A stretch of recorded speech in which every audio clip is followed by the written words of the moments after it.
Diretoria, o Galão ganhou do Cruzeiro no clássico que era para ser em Belo Horizonte, mas infelizmente, porque o futebol brasileiro é essa zona que é, o jogo acabou sendo em outra cidade, mas não deixa de ser um Cruzeiro e Atlético Mineiro, não deixa de ser um grande jogo, não deixa de ser um jogo com uma história legal para contar, com o protagonismo de um craque que acabou de voltar, que no jogo passado foi preterido pelo treinador para poupar, sei lá o porquê, e é impressionante como o Kudê tem a capacidade e a estrela de caminhar sobre a própria merda. Ele se equilibra em cima da própria merda. O Kudê vai lá e tomou as decisões que ele tomou no jogo contra o Corinthians. Eu não concordo com a maneira que a torcida organizada cobrou o Kudê, tá? Só pra deixar muito claro. Isso não muda em nada. Vai ter torcedor organizado que é ignorante o suficiente de falar, tá vendo aí, nós foi lá, mano, nós foi lá, deu um cola no maluco, olha aí como essa porra funcionou, caralho, porra, vai pra puta que pariu, fui eu que ganhei essa porra desse jogo, tá ligado? Meu irmão, vai tomar no cu, desocupado. Não tem nada a ver uma coisa com outra. Tem lugar de protestar na arquibancada, cara, não tem nada que ficar metendo dedo na cara de treinador e discutindo tática com o treinador de futebol. Isso não cabe a torcedor nenhum. Isso é babaquice, idiotice. Eu sei que foi na rua, que a diretoria do Galo não tinha como, né, controlar aquilo dentro do ambiente de rua, que não é um ambiente dentro da cidade do Galo nem nada, mas porra, pelo amor de Deus, não é isso que determinou nada. Aí ele bota o Hulk, né, que é o jogador que ele tirou contra o Corinthians, e quem resolve o jogo pra ele? O Hulk. Então, assim, o Kudê, ele consegue vencer com o argumento contra ele.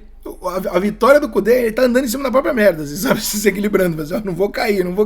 Mas o cocô que tá embaixo ali foi você que cagou, meu irmão.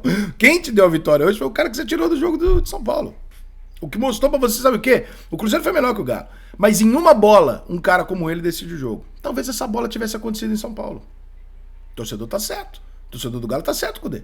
Você, como conhecedor de futebol, deveria saber disso, né? Um jogador desse aí, em uma bola, muda a situação. Se você preteriu, aí. Num jogo onde o Cruzeiro teve mais volume de jogo, mas aí a gente vai entrar numa justificativa e numa polêmica que eu sempre costumo citar isso. Quando você sai na frente, ainda no primeiro tempo, como foi o caso do Galo, no gol do Hulk de falta, você dá um volume de jogo pro adversário naturalmente maior, né? Por quê? Porque ele vai ter que ter atrás do jogo. Então, esses números de posse de bola, finalização e tal, não sei o que, eles ficam meio camuflados. Porque e se o jogo tivesse 0x0, seria isso? Era isso que estaria acontecendo? A gente não sabe, né? Porque até aquele momento ali é um jogo e daquele momento em diante é outro jogo. O Atlético tenta contra-atacar e o Cruzeiro tem que ir pra frente para buscar o resultado. Então, naturalmente, o Cruzeiro vai ter mais posse de bola, etc, etc, porque o jogo se desenha dessa forma. O Cruzeiro jogou mal? Não. E o Cruzeiro jogou mal contra o Grêmio? Não. Só que o Cruzeiro e o Galo, eles têm uma diferença. A diferença se chama talento individual para resolver jogos. Como é que foi resolvido o jogo do Cruzeiro contra o Atlético Mineiro? No lance de talento individual que se sobrepõe, que chama Hulk. Ele bateu uma falta, o Cruzeiro não tem um jogador desse, né? Ou pelo menos pode acontecer, mas ele não tem com regularidade um jogador desse, que vai lá e decide num detalhe. E acho que é isso que ainda falta o Cruzeiro. Não tem grana pra fazer isso, tá certíssimo, o Cruzeiro tá se recuperando e tal. Mas esse é o ponto que tira o Cruzeiro do sonho de falar, pô, eu tenho um time bem montado, tá jogando direitinho, o Pepe é bom treinador, tem um coletivo maneiro, as coisas estão funcionando, tem alguns bons garotos lá na frente e tal, não sei o quê. Posso brigar? Esse é o problema, cara. Porque na hora do detalhe, na hora do jogo muito igual, vai ter um Suárez ali, vai ter um Hulk aqui, vai ter um Gabigol ali. E aí o Cruzeiro vai olhar e falar, porra, eu não tenho esse cara. E realmente não tem esse cara. Então, nesse tipo de detalhe, o Atlético acabou ganhando o jogo. Não vou ficar, repito, não vou entrar no mérito de falar assim, mas o jogo seria assim com 0x0 ou com 1x0, porque provavelmente não seria mais igual, né? Mas o Cruzeiro teve as oportunidades claras de empatar o jogo, etc. Mas pelo menos umas 2 chances de gol o Cruzeiro teve e tal. Só que o Atlético Mineiro já estava ganhando o jogo. Agora, fato, o Atlético Mineiro jogou uma grande partida? Não jogou. O Atlético Mineiro mostra uma evolução clara, jogo a jogo? Não. O Cruzeiro mostra uma regularidade jogo a jogo? Mostra.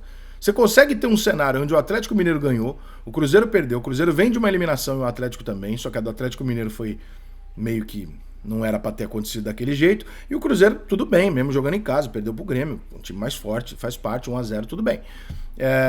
Você pega um cenário desse, um jogo onde o Atlético Mineiro ganha de 1x0, você fala assim, terminou o jogo, como é que tá a situação? Situação tal, o torcedor do Cruzeiro confia no Pepa e gosta do que tá vendo com o Pepa. O torcedor do Atlético está puto em ver o vice-líder do Campeonato Brasileiro atuar. Aí você pergunta, Henrique, tem alguma coisa errada? Não tem alguma coisa errada. A questão é que analisar resultado é uma coisa que qualquer macaco faz. Você dá para um macaco, ensina para ele que o número tal é maior que o tal, ele vai olhar e falar, tá, isso aqui é melhor. Agora, por que serve o analista, o ser humano? Ele vai olhar e vai falar assim, eu tô ganhando, mas eu tô vendo que não tá bom. Eu tô vendo que tem coisa errada ali. Claro que tem os desfalques, que isso faz diferença, evidente que sim, mas você bate o olho ali, você consegue perceber, né? A escalação que o Kudê optou hoje, ele colocou razoavelmente o time para não tomar gol, para ser o mais forte defensivamente que ele podia, e não tomou gol, né? Ele botou o Otávio Batalha 2 volantes, ele colocou o Edenilson, que é um jogador que consegue fazer uma função mais forte defensiva pelo tamanho dele. Quando trocou pelo Patrick, que é outro jogador que também tem essa característica. O Edenilson não vai fazer do lado direito o que o Paulinho vai fazer do lado esquerdo, o Johan um pouco mais atrás. E durante o jogo ele foi mexendo, ele botou o Maurício Lemos no lugar do Johan, ele botou o Patrick no lugar do Edenilson, e no finalzinho ele tirou o Paulinho e botou o Hever. Ou seja, tudo que ele tinha que fazer para fechar a casinha e garantir o resultado, ele fez. Por quê? Porque ele sabe que esse resultado defendia o emprego dele. Ele sabe da situação dele. Né? Se ele perde pro Cruzeiro, meu irmão, fudeu. Acho que o Atlético arruma dinheiro emprestado até com a própria torcida para pagar a multa do cara. E por outro lado, o Pepa tentou dentro da lógica dele, sem fazer grandes alterações, sem fazer nada muito mirabolante. Tava sem alguns jogadores, o Bilu, o Ramiro, machucados e tal, mas ainda assim tinha lá o Bruno Rodrigues, o Gilberto, o Wesley, o Vital, tinha uma formação quase toda titular ali para poder jogar. Jogou uma partida boa diante de um time que vem superior há alguns anos. É o que o Cruzeiro pode fazer. Nenhum cruzeirense, eu acho que todo cruzeirense tem direito a estar puto hoje à noite por perder um clássico. Agora, entender que o Cruzeiro veio de onde veio, após ter sido destruído por um bando de dirigente filho da puta que não tá preso, e o Cruzeiro consegue chegar no clássico e jogar um clássico de igual para igual, até melhor que o Atlético Mineiro boa parte do jogo, irmão, isso é sintoma de evolução.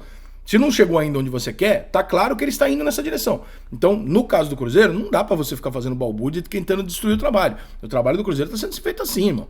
Série B, subiu, tá sendo feito o trabalho do Cruzeiro. Pode discordar de uma coisinha aqui ou tá ali, mas é clara a curva para cima. A curva do Galo de 2021 para cá, ela é para baixo.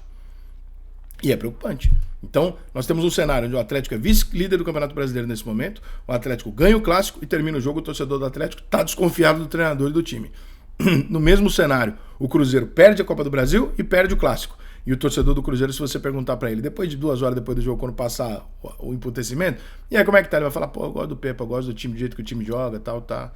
Nós estamos numa crescente, a gente está no caminho certo. E é verdade, o Cruzeiro está num caminho certo dentro daquilo que ele se propôs. O Atlético pode estar num caminho certo, mas ele ainda é muito turbulento. O Cudê precisa ser mais humilde, fazer o arroz com feijão e aceitar que o mundo não é cego e ele enxerga uma coisa. O mundo pode entender menos de futebol do que ele, mas ele não pode entender mais de futebol do que todo mundo. Então todo mundo está vendo que ele está cometendo erros e fazendo avaliações equivocadas. Já foi eliminado uma vez, hoje ganhou, vai sair grandão e tal. Mas tem a Libertadores, que é o que o torcedor do Atlético quer. Vejamos, a diferença é brutal entre desempenho e resultado.